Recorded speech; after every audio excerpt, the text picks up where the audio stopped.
ಅಸ್ಸಾಂ ಪ್ರವಾಸದಲ್ಲಿರುವ ಅಮಿತ್ ಶಾ ಇಂದು ಕೋಕ್ರಜಾರ್ ಜಿಲ್ಲೆಯ ದೋಟ್ಮಾದಲ್ಲಿ ಆಲ್ ಬೋಡೋ ವಿದ್ಯಾರ್ಥಿ ಸಂಘಟನೆಯ 57ನೇ ವಾರ್ಷಿಕ ಸಮ್ಮೇಳನದಲ್ಲಿ ಪಾಲ್ಗೊಂಡರು. ಸಮಾವೇಶ ಉದ್ಘಾಟಿಸಿ ಅವರು ಪ್ರಧಾನಿ ನರೇಂದ್ರ ಮೋದಿ ಅವರ ನೇತೃತ್ವದಲ್ಲಿ ಬೋಡೋಲ್ಯಾಂಡ್ ಪ್ರದೇಶದ ಅಭಿವೃದ್ಧಿಗೆ ಕೇಂದ್ರ ಸರ್ಕಾರ ಬದ್ಧವಾಗಿದ್ದು, ಬೋಡೋ ಒಪ್ಪಂದದ ಎಲ್ಲಾ ಷರತ್ತುಗಳನ್ನು ಪೂರೈಸಲಿದೆ. ಒಪ್ಪಂದದ ಶೇಕಡಾ 82 ಷರತ್ತುಗಳನ್ನು ಈಗಾಗಲೇ ಈಡೇರಿಸಲಾಗಿದ್ದು, ಉಳಿದ ಷರತ್ತುಗಳನ್ನು 2 ವರ್ಷಗಳಲ್ಲಿ ಪೂರೈಸಲಾಗುವುದು. ಬೋಡೋಲ್ಯಾಂಡ್ ವಲಯದಲ್ಲಿ ಈಗ ಶಾಂತಿ ನೆಲೆಸಿದೆ. ಈ ಪ್ರದೇಶ ಮೊದಲು ಹಿಂಸಾಚಾರಕ್ಕೆ ಹೆಸರುವಾಸಿಯಾಗಿತ್ತು.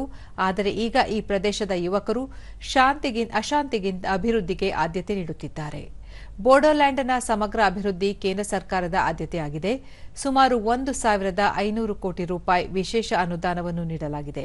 ಶಿಕ್ಷಣ, ಮೂಲಸೌಕರ್ಯ, ವಿಜ್ಞಾನ ಹಾಗೂ ಸಾಮಾಜಿಕ ಪ್ರಗತಿಯ ಪರಿಕಲ್ಪನೆ ಎಲ್ಲ ವಲಯಗಳನ್ನು ಒಳಗೊಂಡು ಎಲ್ಲರನ್ನೂ ತಲುಪಬೇಕು ಎಂಬುದು ಮಹತ್ವಾಕಾಂಕ್ಷೆಯಾಗಿದೆ.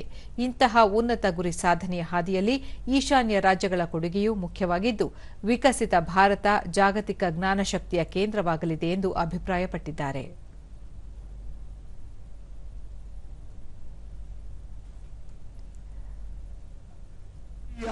ಬಳಿಕ ಗುವಾಹಟಿಯಲ್ಲಿ ಅವರು ಈಶಾನ್ಯ ರಾಜ್ಯಗಳ ಮುಖ್ಯಮಂತ್ರಿಗಳೊಂದಿಗೆ ಹೊಸ ಕ್ರಿಮಿನಲ್ ಕಾನೂನುಗಳ ಅನುಷ್ಠಾನದ ಪ್ರಗತಿಯನ್ನು ಪರಿಶೀಲಿಸಲಿದ್ದಾರೆ.